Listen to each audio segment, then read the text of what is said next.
Hello guys, dito tayo sa ngayon, German, Tabangao.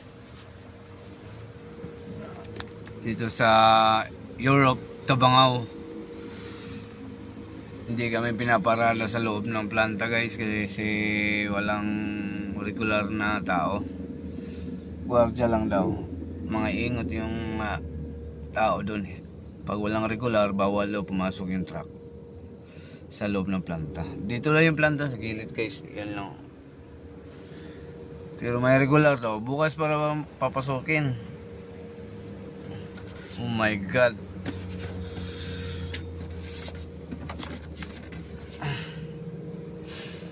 Totoo sin, tamad lang yung mga gwardiya talaga doon kasi ayaw nila magbantay. Samantala, trabaho nila yon. Kaya ayaw nila papapasok kasi walang regular daw. Yun ang dahilan nila, walang regular. Samantala doon naman sa loob. Tapos papapasok pa bukas. Anong silbi yung pagkagwardya nila, no? Bakit kaya ayaw papasok? Anong mawawala dyan sa planta na yan? Parang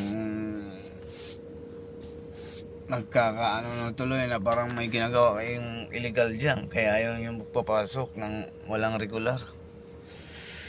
Kalukuhan yan.